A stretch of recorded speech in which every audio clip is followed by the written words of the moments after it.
संविधान दिवस है, उसके उपलक्ष्य में आज हम सभी बाबा साहब अम्बेडकर जो भारत के प्रथम कानून मंत्री रह चुके हैं, उनको हम सशक्त नमन करते हैं। और उनके जो उन्होंने संविधान बनाया है, उस संविधान की आज हम शपथ कार्यक्रम का आयोजन किया है। तो उससे पहले तो मैं संख्यात्मक आपसे बात करूंगा, जो मैं अभी बात कर रहा था आपसे, कि हम सभी को सबसे पहले संविधान क्या है। संविधान जो है, हमारा भारत देश जो है लोकतंत्र है, और ये संविधान से चलता है, ना कि भगवान से चलता है। तो जब तक संविधान का आपको चलाना है, तो आपको भारत देश चलाना है, भारत लोकतंत्र में आपको जाना है। आज आप बोल रहे हैं ना, हमको सरकार से हमारा अधिकार लेना है, गरीब तबके का अधिकार लेना है, समाज के जो अंतिम पायदान पर व्यक्ति खड़ा है उसका अधिकार लेना है।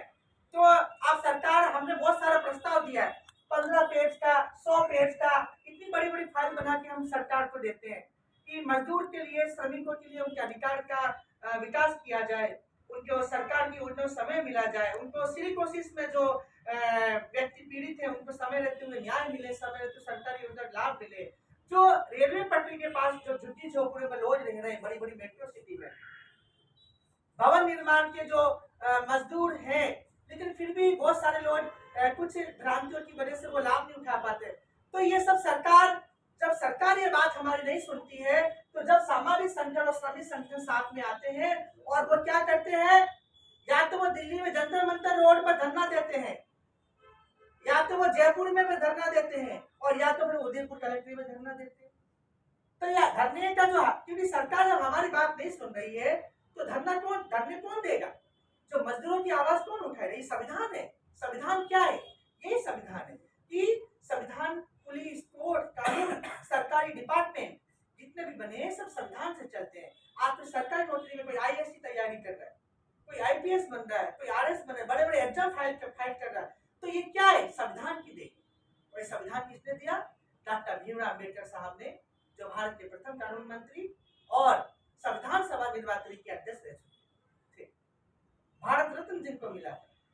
और आपको ये पता है, जानकारी होगी कि पूरे भारत का जो संविधान है सबसे बड़ा और सबसे लचीला और सबसे एकदम सरल संविधान है हमारा। आप दूसरे देश की बात कर लेना, वहां का जो संविधान बहुत कठोर है। मैं जापान की बात करूं, दुबई की बात करूं, कुवैत की बात करूं, वहां का संविधान आपको, अगर किसी को सजा का प्रावधान है, मैं छोटा सा एग्जांपल दूंगा, मैं सऊदी अरब की बात करूं, सऊदी अमीरात की। उस देश में क्या होता है, अगर वहां पे महिला बुर्के में है और पुरुष और दोनों पति पत्नी है, लेकिन अगर पति पत्नी अंदर है लेकिन अगर वो मार्केट में बाहर निकल रहे हैं, तो एक तो महिला में बुर्का पहनेगी, दूसरा चाहे वो कितना उसका पति है, वो साथ में गले डाल के हाथ मिला के नहीं चल सकती। अगर चलेगा तो 100 कोड़े वहां पे उसको मिले, उस व्यक्ति को 100 कोड़े का सजा दिया जाएगा। ये वहां का संविधान है। हमारे भारत देश में ऐसा है। हमारा भारत देश धर्मनिरपेक्ष देश है। हमारा भारत देश में कानून भी आपको पता, आपने देखा होगा, मुंबई में जो हमले हुए थे कसाब वाला, कितने साल बाद उसमें सजा सुनाई दी। हमारा कानून ये देखता है, हमारी न्यायपालिका ये देखती है कि हम चाहते हैं कि किसी एक व्यक्ति को बचाने के लिए या 100 व्यक्ति को बचाने के लिए किसी एक गुनहगार को सजा ना मिल जाए। कसाब वाला जो मुंबई हमले में हुआ था, उस ओबेरॉय होटल जो हमले, उसमें केस बम विस्फोट, उसमें यही मामला हुआ था कि आधा ताज में जो भी ओबेरॉय था, उसमें यही बात हुई थी। कोर्ट ने उसको सजा, निर्भया कांड जो हुआ है, उस जो नाबालिग लड़की को फांसी दी गई, उसको इतने टाइम बाद क्यों दी, हाथों हाथ क्यों नहीं दी? क्योंकि हमारा भारत देश लोकतंत्र देश है। हमारा भारत देश ये सुनिश्चित करना चाह रहा है, कार्यपालिका, न्यायपालिका, कि अगर हम, हो सकता है कि हमारा जो भारत देश है सबूतों पर यकीन करता है, दस्तावेज चाहिए, गवाह चाहिए। आपको पता है हर महीने पैसे पे कोर्ट क्यों बुलाता है? इसीलिए बुलाता है कि पता नहीं किसके साथ क्या अन्याय हो रहा है, कौन गलत है कौन सही है। तो जब जज साहब कुर्सी पर फैसला सुना रहे, जजेस पे बैठ के, डाइस पे बैठ के, कहीं ऐसा नहीं हो जाए तो बेगुनाह फांसी पर चढ़ जाए।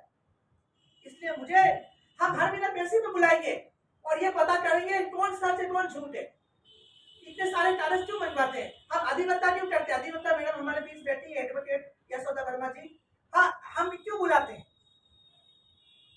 हमारे मजदूरों से लड़ने वाले भाई गोविंद जी और बैठे हुए हैं, जो हर दिन मजदूरों के हितार के लिए काम करते रहते हैं। आधी रात में भी बुलाओ, आप कहीं भी बुलाओ, किसी भी प्रोग्राम में बुलाओ, चाहे श्रमिक चौपाल आयोजन करे भारत सरकार तो कुछ भी, तो हम सभी को, हम जितने भी संगठन वाले लोग हैं, सामाजिक संगठन के लोग हैं, हम सभी को संविधान का पालन करना चाहिए और हम सभी को संस्थात्मक सभी के हितार्थ के लिए, विशेषकर मजदूरों के हितार्थ के लिए, जो असंगठित मजदूर है, उसमें महिला भी आ रही, पुरुष भी आ रही, उन लोगों को समय रहते हुए न्याय दिलाने के प्रयास करना चाहिए। फिर जज साहब तो उठ के आएंगे नहीं, क्या जज साहब वहां से पब्लिक में नहीं आ सकते हैं?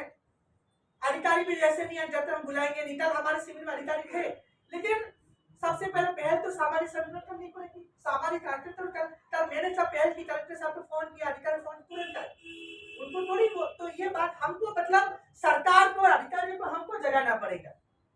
हम जब तक नहीं जगाएंगे ये संविधान आगे नहीं बढ़ेगा।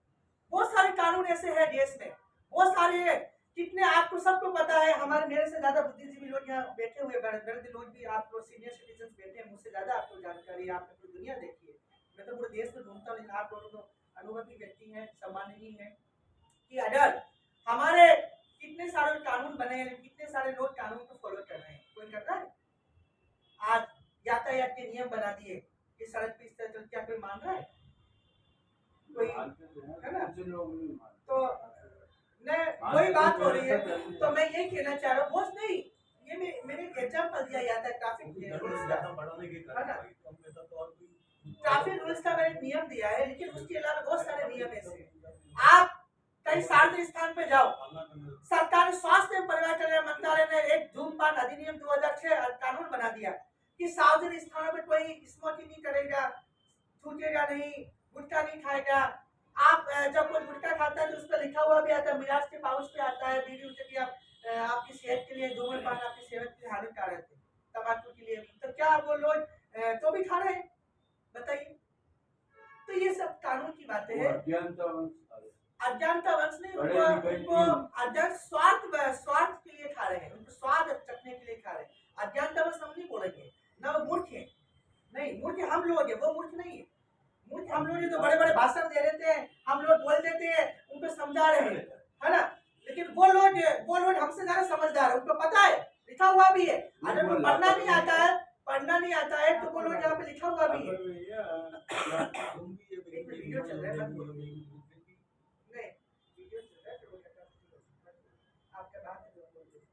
तो इसलिए मैं कह रहा हूँ कि ये सब चीजें हमको माननी पड़ेगी, हमें भारत की जो भी हमारे लिए है।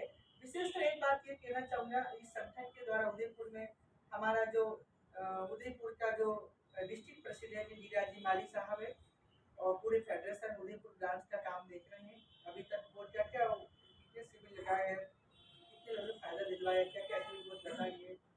उपाध्यक्ष रवि जी हैं, राष्ट्रीय कोषाध्यक्ष जी है राजीव शर्मा जी हैं, और हमारे सेक्रेटरी विष्णु शंकर कांत जी हैं, और सभी सम्मानित सभी सदस्यगण, महिला विंग के अध्यक्ष कमला जी।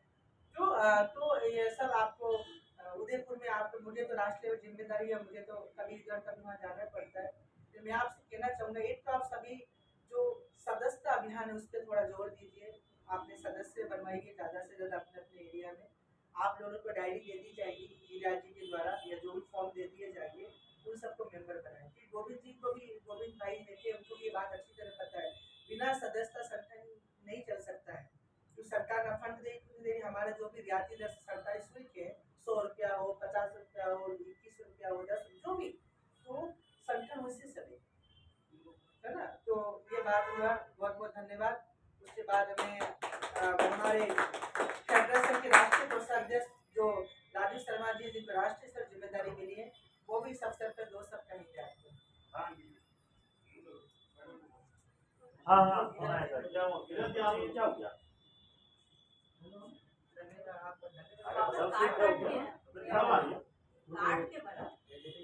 क्या